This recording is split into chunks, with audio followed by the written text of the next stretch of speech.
Good afternoon, everyone, and welcome to this webinar, Regulation, Risk and Reputation. It does sound all very thrilling, and from a governance point of view, clearly the close to 300 attendees of this webinar today feel like although governance is perhaps seen as a bit of a grey cardigan and a boring word, the panel that we've assembled today is certainly not that. So by introduction, my name is Tanya Evans and I'm the CEO of WorkPro, and I'm very pleased to be able to host and moderate today's session. By introduction, Alexander Terrell, who is from Astrid Legal, Amy Towers from Risk Collective, and Martin Richardson, also from Risk Collective. So thank you so much for joining me today, Ali, Amy and Martin, and we look forward to a really robust and pragmatic discussion today.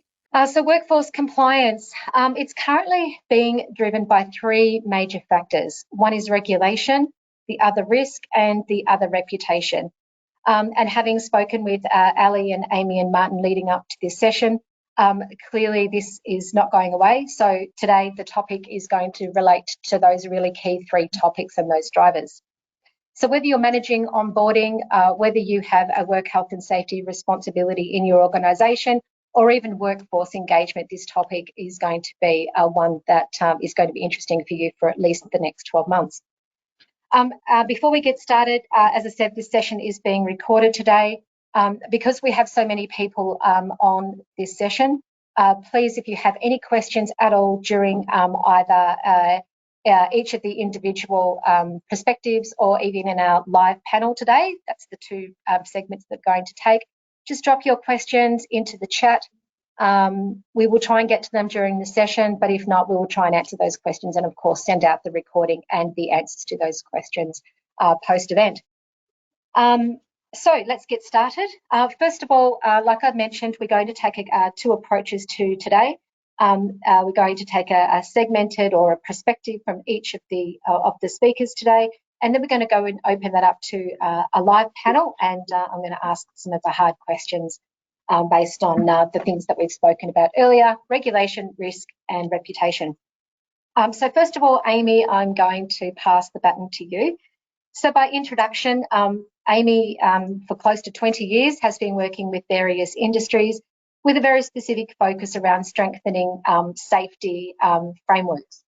Amy and I have been working together for quite a long time, and what I love about Amy and working with Amy is that whilst she has, safety legislation and right across legislation, she takes a very pragmatic approach to safety, which I particularly love, and of course, which is important to our audience today. So thank you, Amy, for joining me. My first question to you is, what are the key trends and expectations shaping how businesses should be managing safety and risk over the next 12 months? I'm not looking too far ahead. Yeah, absolutely. Well, things are always changing. And while there's always the same things that we need to focus on when it comes to health and safety in the workplace, what we're seeing, and we have seen over the last couple of years, and we continue to see, is this evolving landscape around psychological health. It's no longer this nice to have well-being type approach in the workplace. We're seeing a number of different things that are really highlighting the need for businesses to take a much more proactive approach. Having discussions with lots of businesses over the last couple of years, and even more recently, they're still finding it difficult to get their head around what they need to do when it comes to psychological health. I thought it might be helpful just to refer to some stats, the data, if you will, because that really helps us understand how much of an issue psychological risk is in the workplace and how it's impacting businesses, its people, but also the financial impact as well. So I thought I'd just refer to a couple of stats. I'm not going to bore you with the stats, but some really helpful ones just to put it into perspective. So Safe Work Australia's got some recent data, and that recent data shows us that 1 in 10 serious workers' comp claims are related to mental health conditions. And those claims are on the rise. And what we're seeing is now they make up about 10.5% of all serious workers' comp claims. So whilst they're not the leading claim, so manual handling or body stressing is still leading. And then you've got slips, trips and falls and all those traditional type hazards. We are seeing this continued increase in claims year upon year related to mental health. While they're not the most claimed, they are the most costly claims. So if we look at the median cost of a mental health claim, it's around $65,000 for one mental health claim compared to another serious claim, where the median claim cost is around 14.5. So such a significant difference there. And the time off, you're looking at around 37 weeks for a mental health claim, which is 5 times higher than other claims. So really, really significant. So for businesses, I would say, coming into the next year, obviously being aware of where your key risks are, which you need to do anyway. So it's about understanding that, but really understanding this mental health space as well. So knowing that these things are on the rise, people have much more awareness now around what mental health is. They're more confident in making claims or speaking up in the workplace. And the regulators are responding as well. We're seeing different laws being introduced around this. So businesses have an obligation to stay up to date with this legislation. What we've seen more recently is obviously the introduction of psychological health regulations. Victoria is the last state to introduce that, which will be the end of this year, which means compliance needs to occur before, by that date. But we're seeing prosecutions happening around that anyway. We don't have to wait for that legislation to come in. There's a general duty of care there anyway. We're also, in the work that we do, we get introduced to businesses when they're being issued a improvement notice. We're seeing a lot more improvement notices being issued for things like not identifying customer aggression and violence and not training their team members in what those things are and how to respond and what is sexual harassment and that proactive approach. In Queensland this year, we saw the legislation change specifically in Queensland under health and safety law with the introduction of requiring businesses to have a sexual harassment prevention plan documented, and there's certain rules around that. So they're really getting tough on trying to manage this huge impact on people and businesses around things that lead to mental health. For every industry, there's different things that are contributing to those things. So, if we look at healthcare and social assistance, their claims around mental health are huge in that industry. And we're looking at things of bullying, customer aggression and violence and job pressure. They're the leading ones. So you have to know what those key contributing factors are in your organisation. We're seeing the claims, we're seeing the prosecutions as well, a lot more happening around psychological health as well as common law claims as well around, exposure to trauma and vicarious trauma, the sexual harassment, the bullying, all those things again, and the job pressures really being highlighted as well. So for businesses, again, for the next year, I would say be across those evolving laws. Understand what you have to do from a proactive point of view. Stop relying on your EAP and your support mechanisms. They're important. You need to think about what are the things that are going to cause harm and what can we do to put in place to try and prevent those things from happening. That's where the law's focusing at the moment. And look, I think you've touched on this, but are there specific examples of where organisations or even industries are falling short on mitigating those risks? Yeah, definitely. I do still think it is in really understanding what they need to do around, their obligations, particularly with psychological risk. Psychological risk covers so many different areas or hazards, and so it becomes I feel like they feel so overwhelmed, they're just not sure where to start. So just some tips around where they can start is even just in conversations with their people, which you need to do anyway. That's part of the legislation, is to consult with your people. It's just saying, what do we think are the things, if anything was going to cause harm to our psychological health, what could those things be? So it's just starting those conversations.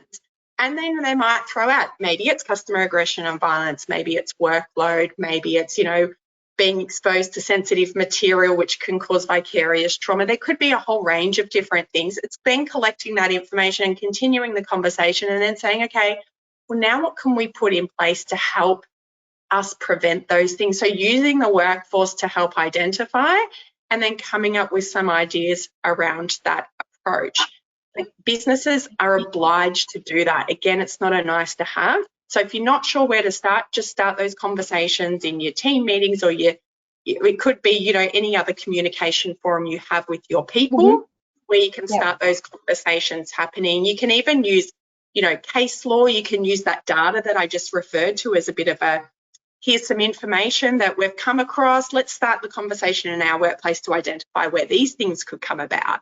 So that's a really simple way to start those conversations. But of course, if, you know, business feels like they're not sure where to start and how to go about it, that's something that we work with businesses on, of course. And simple thing, just an audit where we understand their operational needs, their risks, and then we help map out a plan for them. But yeah, that's probably where they're falling short, is the identifying and the proactive approach.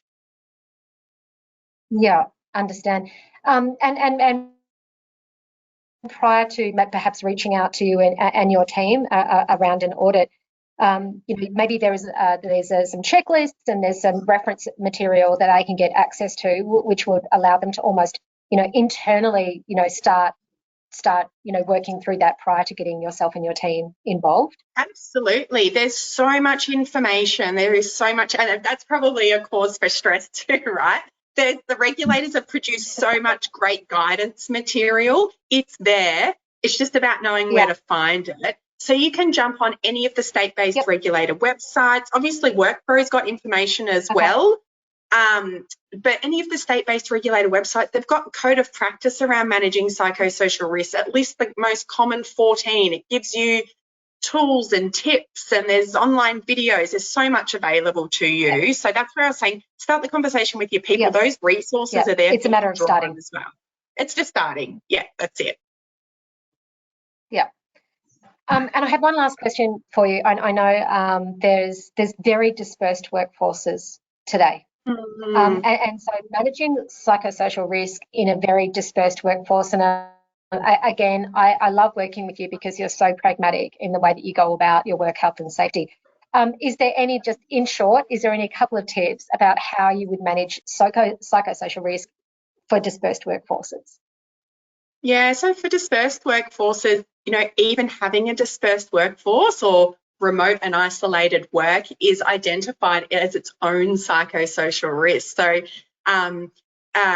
you know, whether it's psychosocial risk or physical risk, you need to think about how you're engaging with them. So it's that dialogue again. So that's some of the basic stuff that people forget, is checking in. So just the regular check-in and making sure that you're aware of what they're doing, the environments that they're working in, because that can often change. If they're dispersed, you might not be aware that they've been moved to another site, or they're out on the road, or certain things. So it's being across what their day-to-day looks like. So having a system in place to do regular check-ins, following up, giving them the opportunity to raise concerns, making sure they're not left out of meetings. If there's, say, like a meeting on site and we don't worry about our dispersed workforce, it's just those simple things, just keeping them in the loop and thinking about how they might be exposed to different things as well.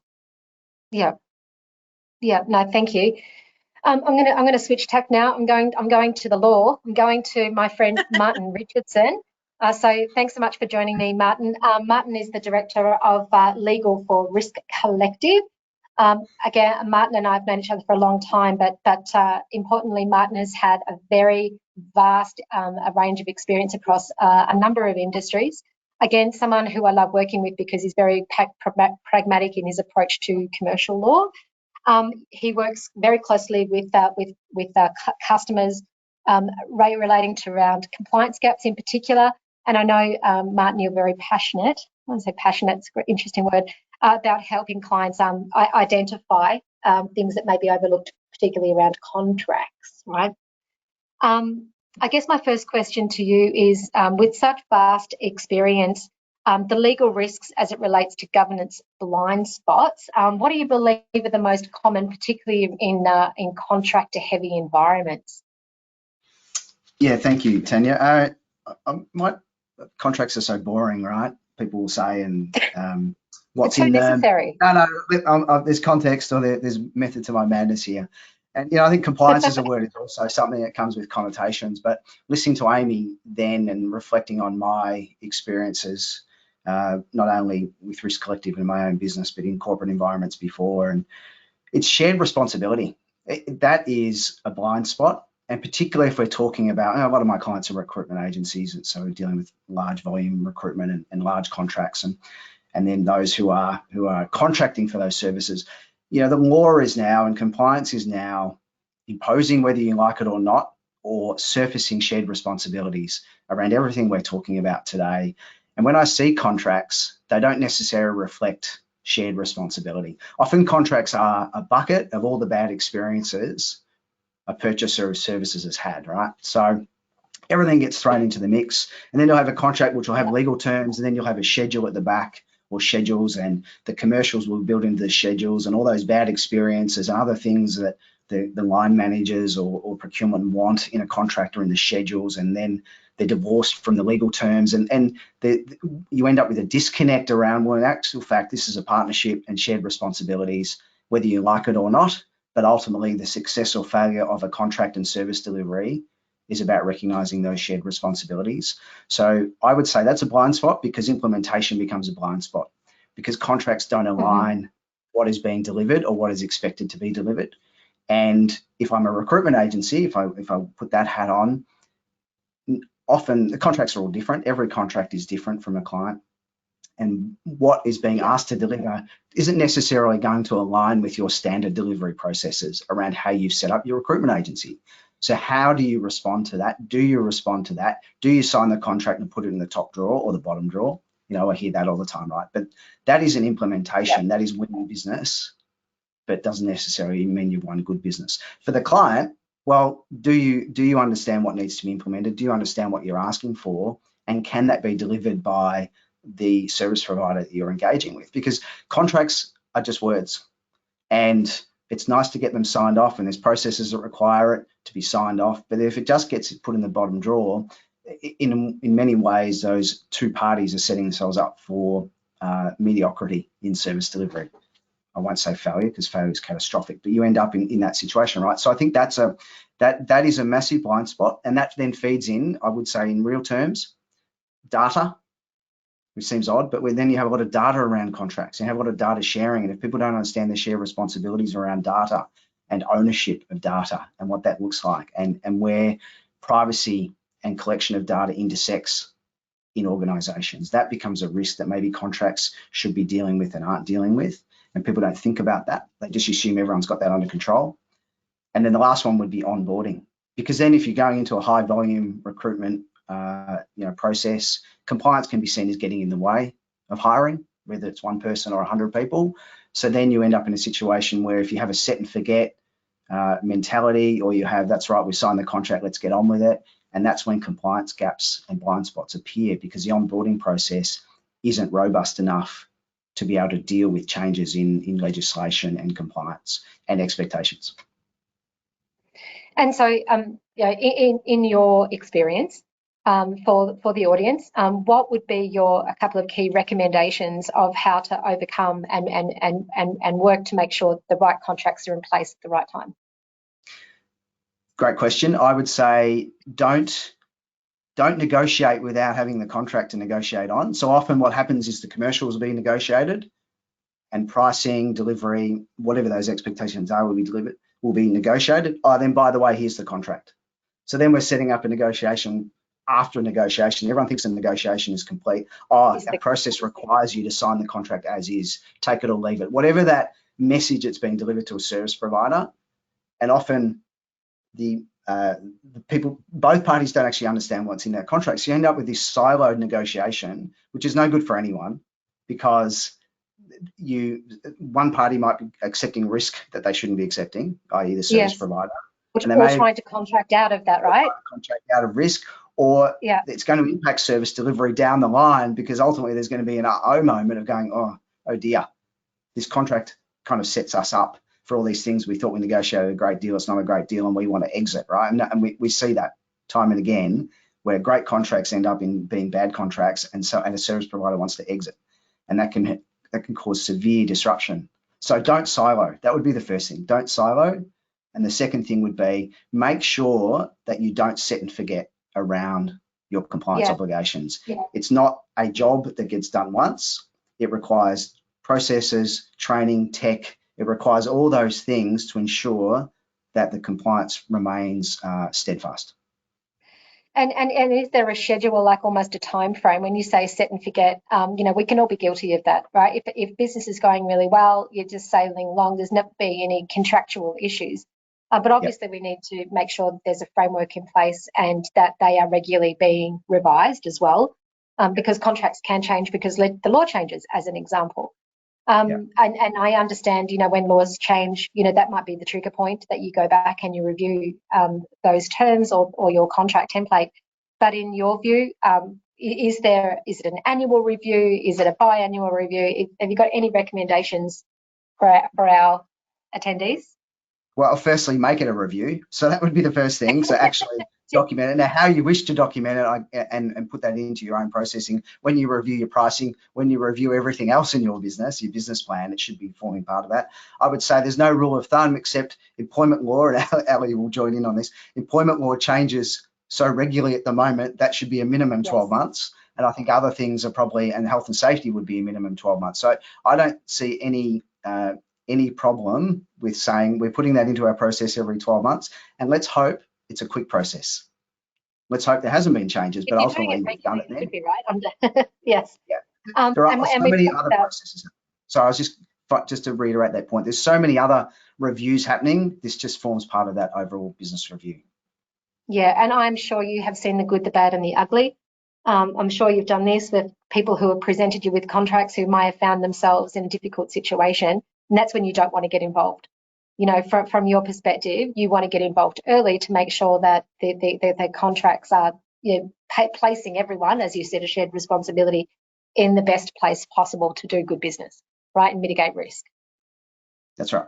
So I guess, we talked about blind spots. And I guess just a final question for you before I jump in and introduce Ali is, if there is an issue, let's talk about failing now. In your view, the consequences, and you might have certain examples that you can share with the audience, examples of failing to have these things in place. Yeah, well, the obvious one would be financial penalties. So say you fail to, let's talk about work rights. So you fail to ensure you have the appropriate work rights checks and processes in place. There can be penalties up to 470,000 or something per offence, right? So there's significant penalties. Unfair contract terms. If you were using contract terms that were rolling out to all of your consumers or end clients, and they were found to be unfair contract terms, you can face significant penalties. So the law, Fair Work Act, unfair contract terms, so consumer law, the law imposes significant financial penalties for breaches. So that's the first thing. Then reputation, right? We live in a world where your reputation can be ruined via one viral social media post. So you can't always control that, of course, but if you are compliant, meaning you can, and compliance, when you break down what is compliance is the ability to prove that you're doing things legally and ethically. So that is what compliance is. So reputation, if you can be able to counter hits to your reputation, then that's a good place to be. But ultimately, reputational damage is something to be very aware of. What about if you are, we have service disruption, we use the working rights or other breaches around employment law. What if there's a disruption to your service because no longer able to access a workforce? What if you have a labour hire license? If you're an agency and you have a labour hire license and you can no longer, they pull your labour hire license, there goes your business. What happens, what's another example? We've got reputation. What happens if the government says you can no longer tender for government work, and that's part of your business. So what if you lose significant client contracts? So financial penalties, losing business, disrupting your service, and significant reputational risk. They are the compliance risks to material goodness moments that you can have, and it's hard for me to talk to examples because of confidentiality, and there's plenty of examples in the media, and we see plenty of examples, data breach examples, which we see regularly. So yeah, it is hard for me to talk to specific examples that I'm aware of, other than those that are reported widely. Underpayments are another one, right? We've seen that go through Wesfarmers, Woolworths, and the like, right? So even the big organisations and supermarkets. Yeah, and SMEs aren't. They're not. I mean, we talk a lot about larger organisations, but in fact, I saw a good example the other day, where it was actually a small and medium-sized organisation, not around underpayments, but actually around. And you mentioned it earlier around work rights and checking work rights. It was actually a horticulture business, and it was a very small kind of market garden business, but they were making an example because I suspect more broadly, there's some fairly deep-rooted issues around that. And look, Amy, you mentioned it earlier around, the regulators and the law enforcement. They are out and about. There's plenty of examples where, the regulators or government organisation is walking into or knocking on the door of a business and saying, I need to see your records. So when we talk about compliance, it's not the act of doing it and preparing contracts and having those contracts in place. But it's actually complying with the law is also about around record keeping. So you can do it, but if you don't have the evidence to back that up, you may as well not be doing it at all. And we see that all of the time, yeah, which is really unfortunate. Just moving on, because I know we're kind of moving quite quickly, and we do have a live panel session too. I'm just going to ask you kind of throw it out there, but by introduction, Ali, thank you so much for joining me. I haven't seen you for 12 months, but lovely to see you. Again, someone who operates in the real world. So Ali, again, a lawyer, is the principal lawyer for Astrid Legal. Ali, you've been managing, kind of workforce compliance, as I said, in the real world, but you do it from an audit point of view, primarily, and unfortunately also around disputes. So really keen to get your feedback and share your insights. I guess my question to you is, from a practical compliance issues, what do you see that are causing concerns in organisations that you can share some insight with our attendees today, particularly in high-risk industries or organisations? Yeah, thanks, Tanya, and thanks for having me. And I liked how Martin referred to contracts as just words, at the end of the day. And I think compliance can sort of be thought of like that too. It's sometimes just words. So I think we really do have to take a practical approach with compliance. And, Australian employment laws are some of, or maybe the most complex in the world. And I reflect on just the last 5 years, and we obviously had everything that came with COVID in terms of managing employees, but we had, remote work really coming out of that in a big way. We've had changes to what's an employee and an independent contractor. We've had changes to casual employees, right to disconnect. There's been so much, and it changes constantly. And so from a compliance perspective, I think regardless of the industry you're in, the business you're in, I think it really starts with education. And I think that is around training, particularly for management, but it can be broader than that. I think there's no substitute for getting people in the room, talking them through key, employment law ideas, entitlements, obligations, and getting them to understand it. And then that sort of gives you some insight as to where the blind spots or the risk areas might be. So, it's talking about the national employment standards. Are your staff across flexible working arrangements, which is something that has been given teeth in the last 12 months. And I've been dealing with a lot of businesses about responding to rights, requests for flexible working arrangements. Just as one example, there's, of course, modern awards. Are your staff covered by a modern award? What does that mean?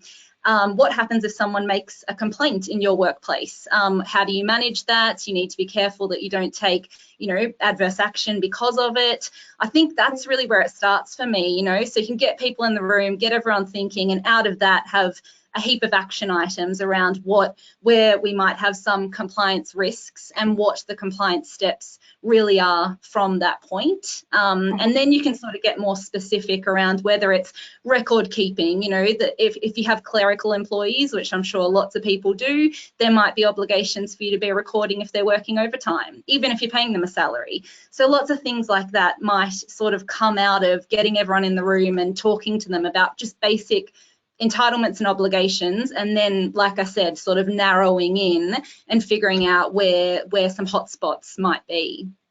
And red flags, right? We'll take red flags. So businesses, you spoke about audits before. Can you, maybe not an example, but in your experience, what would be a red flag that would alert you to the fact that a business is not ready for audit or audit ready? Yeah, and I think maybe two quick things. The first one is probably not knowing where the records are, you know, whether it be the employment contracts or the payroll records or, you know, an employee file, whatever it may be, not really knowing where they are or who's responsible for them. That could be one red flag. But the second one, and again, there are going to be a lot, but the second one is probably employment contracts and seeing that either there may not be any or they might be really outdated. That sort of suggests to me that perhaps, you know, beyond employment contracts, there's a few things that haven't been audited or looked at or checked, you know, with evolving employment laws. So I'd say if your employment contracts either aren't in writing or are outdated, it sort of symbolises to me there might be a bit more under the surface as well that could be a bit of a red flag and might need looking into. Right. And when you talk about employment contracts, we also, on from that employment contract is onboarding and onboarding processes. You know, where do you see their onboarding processes most, you know, are breaking down in your experience? Yeah, and I think again, talking to people that are responsible for onboarding about why it's important, getting their buy-in so that then it is, you know, done as well as possible and as completely as possible. You know, for example, why do we need everyone to sign employment contracts? Well, it's important so you know that they're an employee or a contractor, or I mean, a million reasons. But, you know, making sure that people understand obviously what the onboarding process is, but why it needs to be done. You know, have all your staff understood and read your policies and procedures? If they haven't, it's going to be hard to pull them up on breaching it if they've never even seen it or known about it. So again, I think with onboarding, it's about bringing people sort of along the journey, the people that have to implement this stuff, so they can understand why it's needed and why it is actually really important. You know, a lot of our laws are also about being proactive and preventative. So obviously health and safety, but things like sexual harassment as well.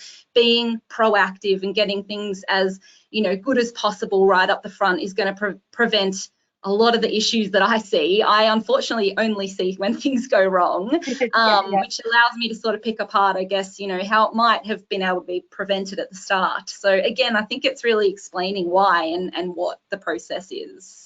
Yeah, and it's not just onboarding, and I'm just kind of reflecting on what WorkPro does and how, you know, our role in onboarding for our clients is that it's not a set and forget, and it's not just at onboarding. So we think about things like sexual harassment, we think about things like modern slavery, etc.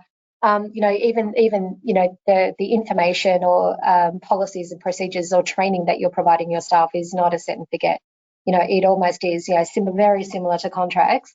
The information needs to be dispersed at a time where either you've had an issue or you believe, you know, that just a refresher is required. So, you know, and some of the things that you do, training and information, and you know, the fact, I guess, highlighting the point that it's not just at onboarding or post-employment contract, but this ongoing requirement for refresher training and information. Exactly. You know, either at regular intervals or as legislation changes. Yeah, and particularly in relation to things like sexual harassment. I mean, if you get a claim for sexual harassment and it went the whole way to a court, they're going to look at what training you have had, not only at the start, but on, you know, at least an annual basis. They'll look at whether was that training in person, was it interactive? It's important across, you know, lots of employment laws, but definitely not just onboarding. Yeah. Thank you, Ali. I'm going to now open it up a very short panel session. I know we're running out of time, but I've just got a couple of questions I'd like to throw to all of you.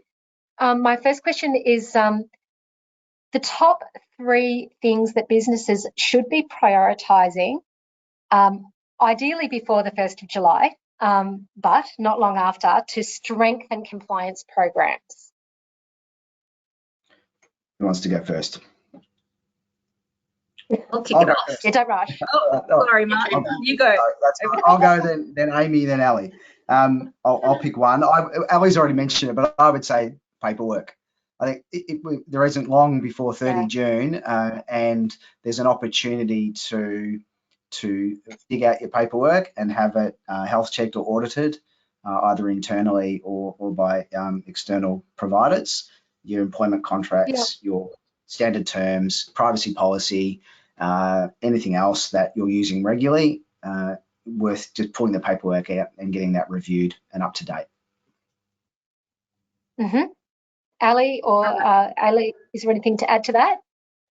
Yeah, look, I think, something that you can just do before 1 July, given that's not far away, is, like Martin said, check the paperwork. So from my perspective, that's employment contracts, making sure you have them, making sure that they've been reviewed at least in the last 12 months. And if you do need to implement new ones, this time of year can be a good idea to think about it to align with salary increases, because you can't force people to sign new employment contracts, but if they're implemented at sort of the same time as a salary increase, that can be a good time to implement them. So yeah, I'd say just check in with your employment contracts and see when the last time they were reviewed.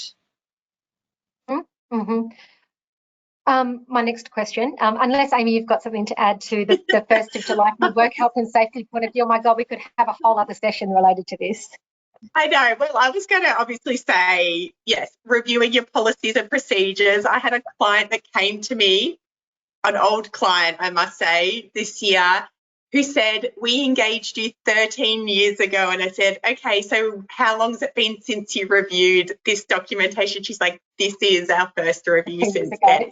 So do not wait 13 years. Do not wait 4 years. It's a good time, obviously, at the start of every year, just to have a bit of a refresh. And like Martin said before, or someone said, it might be a quick review. So it might be, oh, okay, well, nothing's really changed. So what legislation's changed that might prompt us to need to review this stuff? What's happening in our workplace that might prompt us to review this? What's happening outside our workplace in the industry that we work in that might prompt us to review this? And then the other thing from a health and safety perspective is, well, what are your goals for the next year? Is it to reduce mental health claims? Is it to reduce the risk of manual handling? And set yourself a few goals and put some projects in place to work towards that, rather than just sort of walking around aimlessly and not sure what you need to do. So setting a bit of a plan for yourself for the next 12 months. Yeah. Yep. I like it. And yet the reality is, I mean, you talked about it, at the top of the session, is around this psychosocial risk, right? We've seen it grow, and certainly over the last 12 months. I mean, you gave us some really interesting stats. So the workplace has changed, workers have changed, and then legislation, of course, is now, as you said, it's got teeth. Well, someone said that was a great call. How can organisations balance speed to hire whilst managing their compliance obligations? This one is quite close to my heart. We see candidates all day, every day, and the poor darlings have this mountain of work to do even prior to being considered for a role. And then we've got the other side, which is, the demand for someone to the time to productivity, right? So in your views, how can, in a very pragmatic way, how can we balance this? I'd jump in and say consistent processes and not relying on individuals. So having the processes that creates speed, but also creates consistency, because it's consistency or lack of consistency that creates disruption to delivery and also opens up compliance gaps. So I'd say be looking at processes and constantly streamlining them and ensuring you're not relying on individuals, because that will ensure consistency. I would. Sorry, let me go. I was just going to. I would agree with Martin there. We'll firstly have a process. I'm still surprised at how many businesses do not have a proper process for onboarding, for example. So I audited a business the other day. It was one of their branches. They've got branches all over Australia. And I said, so what do you do for your onboarding? She goes, well, we do it like this. I'm not sure what the other branches do. So there's nothing coming from head office to say, well, here's the basis. So cover the foundations, but obviously customize it for your branch. So I think that's where don't rely on an individual or a particular site or branch to create the foundations. It's make sure that there's a clear foundation there that then, you know, individual sites or departments can then build upon. That would be my tip. Yeah. Yeah. Ali, is there anything from you? I mean, I'm thinking from an audit point of view, you probably do have a view of this. Yeah, I mean, I think again the message is consistency, and things like, you know, employment contracts don't have a million variables. They, you know, and only most of it should be locked down, and only certain areas should be updated just to make sure you are getting the same thing going out. And I guess, you know, there's probably a lot of tech as well that can be relied upon to help with this. But yeah, I think consistency is definitely the message from the employment law space as well. Yeah. Look, it's a good point, Amy. Again, you guys see a lot. You know, you're working with a lot of clients across a lot of different industries. You know, but I'm constantly surprised as well. You know, there's lots of checklists available. There's lots of information available. And making a start is the first part towards this proactivity. Like, it's not a choice. This compliance is not a choice. But it also doesn't have to be onerous and difficult. And there are lots of, you know, leaders like you guys, very, you know, the way you go about your business to support those organisations. And you know, we also have our friends like Chat, where you can draw, you know, things like checklists, even basic checklists and information to help guide your organisation, regardless of the size. Why is it critical to apply the same compliance expectations across all worker types? Ellie? Yeah, well, I mean, from my view, you know, we talk about employment laws, but I like to call it sort of workplace laws, because a lot of laws apply to not just employees. You know, contractors can make discrimination claims or adverse action claims. Obviously, health and safety applies to everyone in your workplace. There are legal risks for engaging any type of person, and so it is critical that, you know, a lot of these compliance expectations are equal across the workforce. And I'd say that's a big consideration in the health and safety space, Amy. Yeah, totally. And it just, actually, you saying that, it just made me think about a recent case where a host organisation was engaging labour hire workers for their own direct staff. They would make sure and check their forklift licenses, but they didn't do the same check for their labour hires, and they didn't inform the labour hire firm that those workers would need to drive a forklift. So they had these labour hire workers working on forklifts who weren't licensed, and then one of them ran over the other one. And so that's an example of not, treating everyone the same, whether you, and under health and safety law, whether you pay them or not, they don't even have to be your worker for you to have an obligation. So it's being very aware of who you've got a duty to and making sure you're having that same approach to all types of workers, even volunteers, and not sort of categorising them and saying, oh, that doesn't need to apply to that worker because of this reason. So very cautious. And that comes back to Martin's point, around contact and shared responsibility as well. Yeah, you can't contract out of your responsibilities. Exactly. It comes back to that contract as well. And then, of course, the understanding. Yeah, of course. Sorry, Tanya, delay. My apologies for cutting you off. Good. Sorry, I just wanted to turn what Amy just said around, because in a good way. The other thing that I've seen a lot is I focus on, when you are engaging with an external workforce, contractors, I focus on getting your business compliant around them, and then not implementing the same compliance culture internally for your own employees. And I use culture deliberately there, because I heard this great quote the other day, that people buy into someone before they buy into something.